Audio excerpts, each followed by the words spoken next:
hermanos, pues el día de hoy quiero pues atender a dos preguntas que me han hecho algunos hermanos, especialmente personas que acaban de llegar a nuestra congregación o que tienen poco tiempo en la fe. Quizá algunos de ustedes ya sepan la respuesta, pero quiero dar pues resolver esta incógnita, esta necesidad que tienen estos hermanos. Como ustedes saben, hoy la Iglesia Católica Romana pues celebra el miércoles de ceniza, que da inicio a la Cuaresma, ¿verdad? Que son 40 días a partir de hoy hasta el viernes de crucifixión. Pero quiero contestar esto porque me decían, pastor, nosotros no nos ponemos ceniza. Entonces quiero dar la respuesta, ¿por qué no lo hacemos?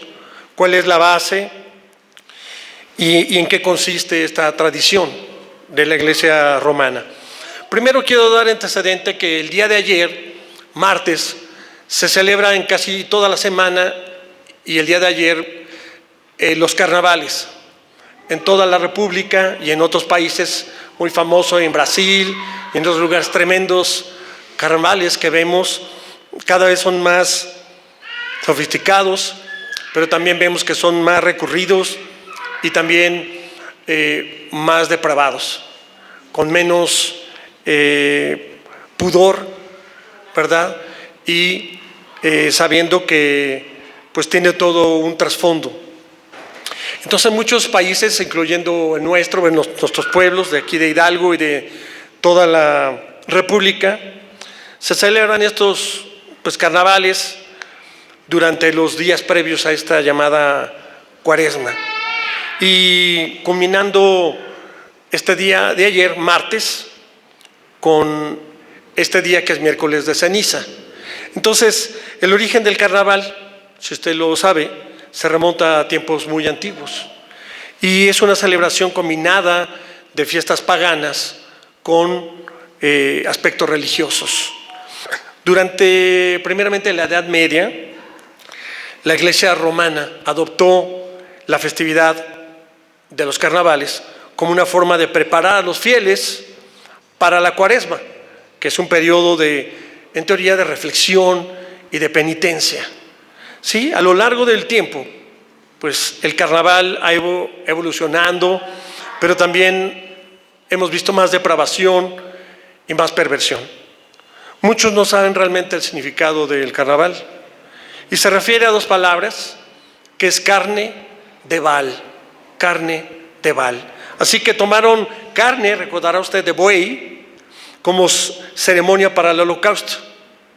Estos profetas invocaron el nombre de Baal para que descendiese fuego para el holocausto. El carnaval se asocia a los deseos y a los pecados carnales, como son la lujuria, el sexo, los celos, la fornicación, la envidia, la ira, etc. Para los que no saben, Baal pues significa poseedor o señor, y es el dios de la fertilidad de los cananeos, cuyo culto se introdujo entre los hebreos. Así que se fue infiltrando, y recordará que había 450 profetas de Baal y 400 sacerdotes de Astoret, y vivieron durante un tiempo en el palacio cuando estaba reinando Acab y su mujer Jezabel. Así que estos pusieron un gran empeño pues para erradicar el culto a Jehová. Usted lo puede leer después completo en el primer libro de Reyes 18. Ahí usted puede leer toda la historia cuando estaban ahí estos profetas. También usted recordará cuando Elías mató a los profetas de Baal, pero ¿qué cree? Que no destruyó el culto. Acompáñenme al segundo libro de Reyes, capítulo 10, versículo 18 al 28. Dice la Escritura: después reñó Jehú a todo el pueblo y les dijo a Acab: sirvió poco a Baal, mas Jehú lo servirá mucho. Llamando pues luego a todos los profetas de Baal, a todos sus siervos y a todos sus sacerdotes, que no falte uno, porque tengo un gran sacrificio para Baal. Cualquiera que faltare no vivirá. Esto hacía Jehú con astucia para exterminar a los que honraban a Baal.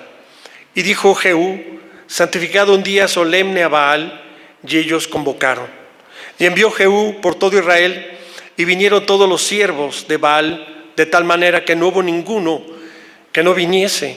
Y entraron en el templo de Baal, y el templo de Baal llenó de extremo a extremo.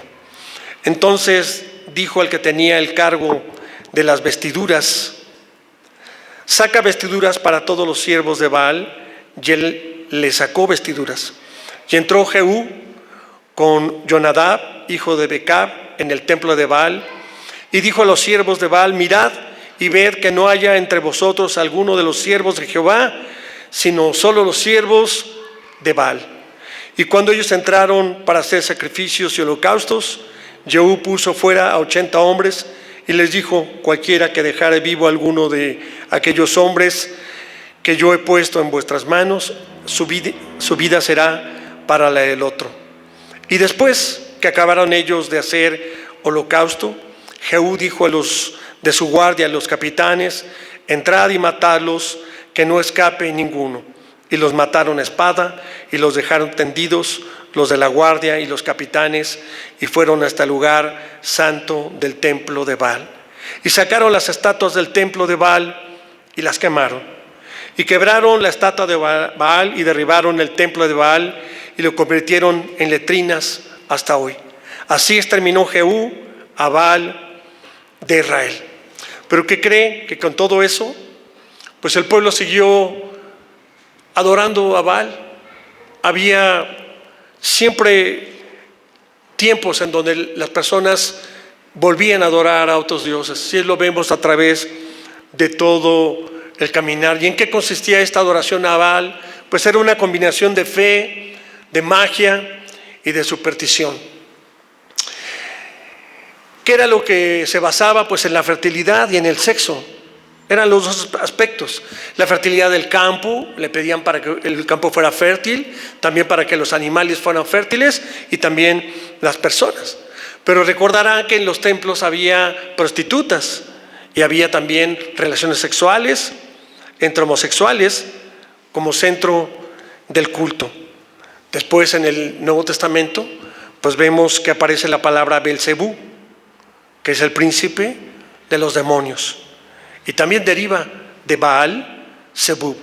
Baal-Zebub. Hay muchos tipos de Baales y uno de estos es el Baal-Zebub. Así que, mis hermanos, esta tradición de adorar a Baal y de adorar y tener ciertas conductas sexuales, ciertas adoración a ciertas figuras, sobre todo que tengan que ver con la fornicación, con la parte sexual, la hemos visto y se manifiesta en los carnavales.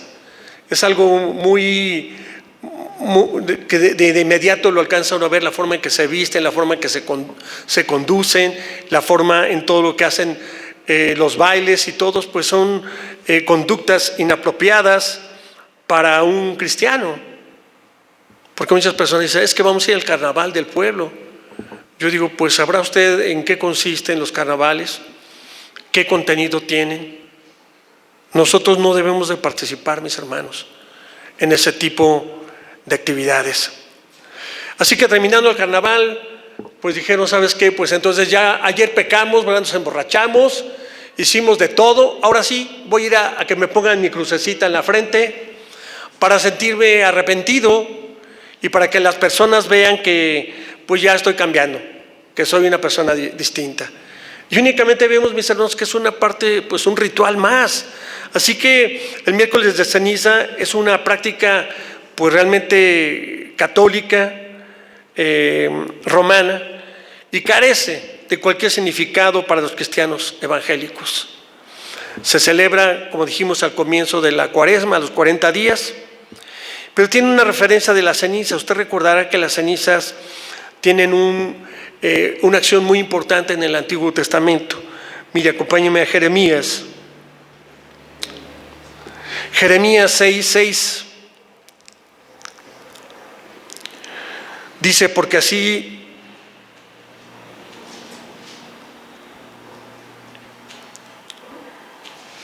dice: hija de mi pueblo, cíñete de ropas ásperas y revuélcate en ceniza. Vemos ahí un contexto, ¿verdad? Recordemos a Job también. ¿Qué es lo que hacía? Pues se revolcaba en silicio. Entonces era una manifestación de penitencia, de queja, de dolor, para poder de alguna manera llamar la atención de Dios. En Daniel 9:3, nos dice: volví mi rostro a Dios, el Señor, buscándolo en oración y ruego, en ayuno, ropas ásperas y ceniza. Entonces aquí vemos que la ceniza, mis hermanos, era usada ¿para qué? Para purificar, y especialmente a los inmundos. En el libro de Números 19:9 dice: y un hombre limpio recogerá las cenizas de la vaca y las pondrá fuera del campamento en lugar limpio, y las guardará la congregación de los hijos de Israel para el agua de purificación. Dice, es una expiación. Es decir, se utilizaba para la limpieza de los pecados, para expiar alguna situación que se había presentado, ya sea con el pueblo o con alguna otra circunstancia pecaminosa. Así que, mis hermanos, de acuerdo a nuestra tradición, a nuestra fe cristiana, el Señor Jesús realizó el único sacrificio necesario para el perdón de nuestros pecados. Y la aceptación de la salvación, pues no requiere de ningún otro rito o aspecto mitológico, físico o alguna otra señal. Solamente la decisión y la convicción personal de arrepentirnos, de cambiarnos y de recibirlo a Él como nuestro Señor y nuestro Salvador, ¿no? Así que, ¿qué es lo que se hace con la ceniza? Pues se hace una señal de una cruz. Con las cenizas de las palmas del año anterior, ¿no? Se guardan esas cenizas y se queman, y eso es con lo que se le pone a las personas en la frente, y así dice que se demuestra su arrepentimiento, y es una representación, dicen, de la vida y de la muerte. En Génesis 3:9 hay una referencia importante que usted la sabe. Dice, porque polvo eres y al polvo volverás. Entonces esa es una de las expresiones que utilizan, ¿verdad? Como significado de que somos ceniza, somos polvo, pero no tiene nada que ver como para poner una cruz o algo, ni en este día en especial. Así que, pues esta acción, hoy todo el día en la calle vi a muchas personas que venían ya con su marca, pues es un acto únicamente ritualista. Y proviene, como le dije, de las fechas de carnavales, como muestra de su supuesto arrepentimiento. Pero ¿sabe qué? Pues Dios conoce los corazones. ¿De qué nos sirve, verdad, ahorita embarrarnos de X cosa para que vayamos a ofender a nuestra esposa, vayamos a estar tomando o robando o haciendo cosas? Entonces únicamente es un ritual externo que no tiene ningún cambio en el corazón de las personas. En Proverbios 5:7 dice, porque los caminos del hombre están ante los ojos de Jehová, y Él considera todas sus veredas. Es decir, podemos ponernos X cosa y al final de cuentas Dios sí sabe cómo está nuestra vida, cómo está nuestro corazón, ¿no? Así que esta cruz de ceniza que se utiliza el día de hoy, pues dice que solamente representa la muerte física del hombre, pero no muestra esperanza para la vida eterna. es un simbolismo de muerte. Entonces, ¿qué hacemos? Me preguntaban que qué hacemos los cristianos este día y durante la Cuaresma, ¿no? ¿Qué es lo que hacemos? Pues, mis hermanos, los cristianos estamos llamados a reforzar nuestra fe mediante los medios de gracia, que son lo que venimos hoy a ¿qué?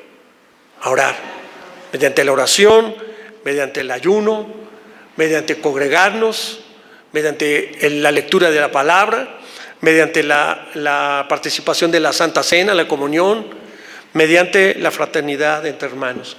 Eso es lo que hacemos los cristianos, pero no solamente 40 días, sino 365 días del año. La vida de un cristiano es permanente, no es en determinadas fechas.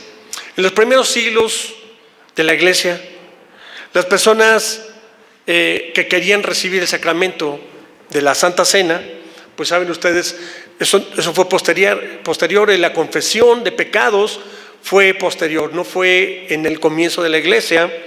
Y estamos hablando aproximadamente del año 384, posterior al concilio de Nicea, cuando Constantino declaró y decretó que todo el mundo era cristiano en el año 320-325.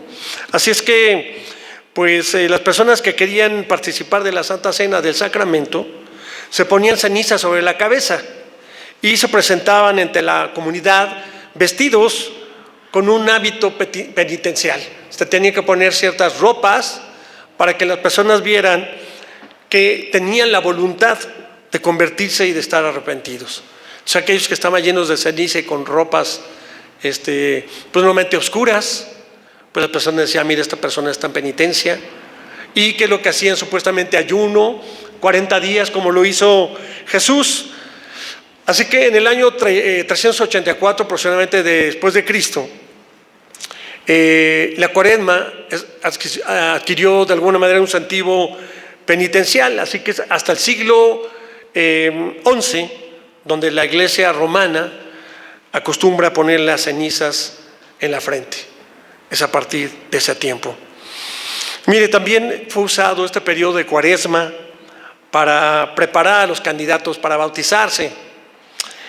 Se bautizaban en la noche de Pascua y pues trataban de hacer este tiempo pues un arrepentimiento, que la gente viera que realmente querían cambiar para después llegar a participar del bautismo. Así que yo pregunto, ¿habla la Biblia sobre la Cuaresma? No. No menciona absolutamente nada sobre esta celebración. ¿Tiene la Biblia alguna referencia sobre el miércoles de ceniza? No, no la hay. ¿Debe el cristiano protestante o evangélico practicar o hacer algo especial el miércoles de ceniza? Pues no. Son prácticas de la iglesia, mis hermanos, romana. También lo practica la iglesia ortodoxa, y quiero hacer mención que sí hay algunas denominaciones protestantes, evangélicas, que hacen lo de la ceniza.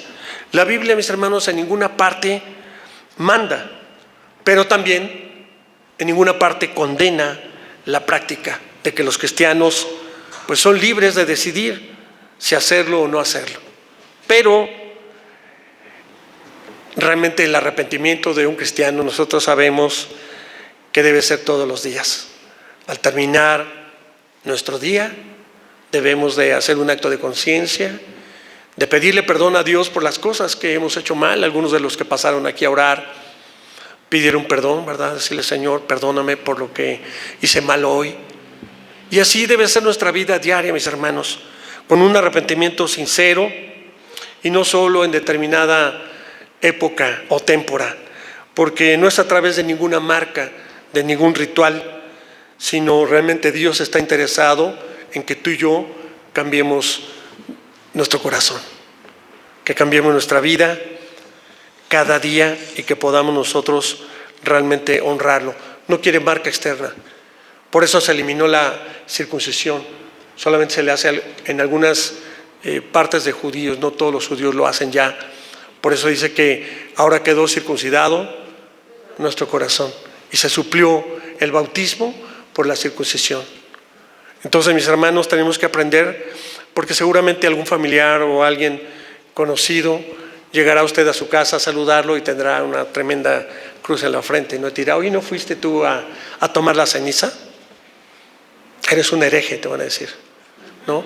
Entonces tú ya sabes por qué no, hay que respetar, ¿verdad? Pero nosotros sabemos que eso no es bíblico, es una tradición hecha por la Iglesia romana. Ahora quiero que me acompañe usted a Mateo 10, 14, 15, y es otra de las preguntas que me hicieron en esta semana, de acuerdo a una de las predicaciones que tuvimos de los discípulos. Recordará que dice que al llegar a las casas, que no permanecieran mucho tiempo, que no tomaran dinero, y que si las personas no las escuchaban, se sacudieran el polvo, ¿verdad? Entonces la pregunta era eso, ¿qué significaba sacudirse el polvo? Entonces vamos al Evangelio de Mateo 10, 14 y 15. Dice: y si alguno no recibiere ni oyere vuestras palabras, salid de aquella casa o ciudad y sacudid el polvo de vuestros pies. De cierto os digo que en el día del juicio será más tolerable el castigo para la tierra de Sodoma y de Gomorra que para aquella ciudad. Así que, hermanos, la ceremonia, el acto de sacudirse el polvo de los pies, se hacía como un testimonio a otro. Representaba para los judíos especialmente el cese de la confraternidad y la renuncia a toda responsabilidad para las consecuencias que pudieran venir. Es decir, esto está basado, tiene un fundamento del Antiguo Testamento. Vamos al libro de Nehemías. Nehemías capítulo 5, versículo 13. 5:13. Dice: además sacudí mi vestido y dije: así sacuda Dios de su casa y de su trabajo a todo hombre que no cumpliere esto, y así sea sacudido y vacío. Y respondió toda la congregación: amén. Y alabaron a Jehová, y el pueblo hizo conforme a esto. Así que la gente se sacudía el polvo, y esta expresión daba un sentido de sentirse en que ha cumplido, es decir, con el deber de predicar. Le dice: vayan, prediquen, y aunque no los oigan, aunque no se haya cumplido este deber de que la persona haya querido seguir escuchando o que ustedes puedan seguirles predicando, dice sacudirse el polvo, que significaba se rompían las relaciones, aunque sin guardar malos recuerdos o ningún rencor, ¿no? Es decir, yo ya te compartí, yo ya te dije que este es el camino, que Jesús es el camino, que cambia, que arrepiéntete, que busca de Dios, que Cristo te ama. Todo lo que le decimos a nuestros seres queridos, a nuestros familiares, a nuestros amigos. Y la persona te dice: ah, sí, gracias, soy ateo, ¿no? Bueno, ya no es tu responsabilidad, es casi como tú sales de esa casa diciendo: Señor, ahí está en tus manos. Es decir, la responsabilidad ya no es tuya. Ahora pasa a la otra persona que ya escuchó y que no ha tomado la decisión de seguir. En Hechos 18:6, Hechos 18:6, dice: pero oponiéndose y blasfemando estos, le dijo, sacudiéndose los vestidos: vuestra sangre sea vuestra propia cabeza. Yo limpio, desde ahora me iré a los gentiles. Así que vemos aquí, pues precisamente el apóstol, cuando va directamente con Silas y Timoteo, que venían de Macedonia, y pues no los quisieron escuchar, así que ellos decidieron sacudirse, ¿verdad? Dice: y saliendo de ahí, se fue a la casa de uno llamado Justo, temeroso de Dios, la cual estaba junto a la sinagoga. Entonces fue a predicarle a otra persona: ¿no me escuchaste tú? ¿Sabes qué? Me sacudo mis ropas y continúo predicando. Hechos 13,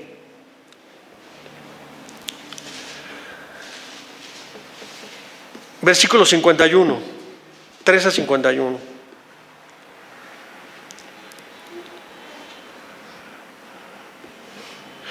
Dice, ellos entonces, sacudiendo contra ellos el polvo de sus pies, llegaron a Iconio. Y los discípulos estaban llenos de gozo y del Espíritu Santo. Así que, mis hermanos, ¿se acuerdan de Iconio? ¿Quién nació en Iconio? ¿No se acuerda? ¿No? Lo acabamos de estudiar. Bueno, estaba a 32 kilómetros aproximadamente de Listra. ¿Quién nació en Listra? Timoteo. ¿No? Entonces los judíos, mis hermanos, al regresar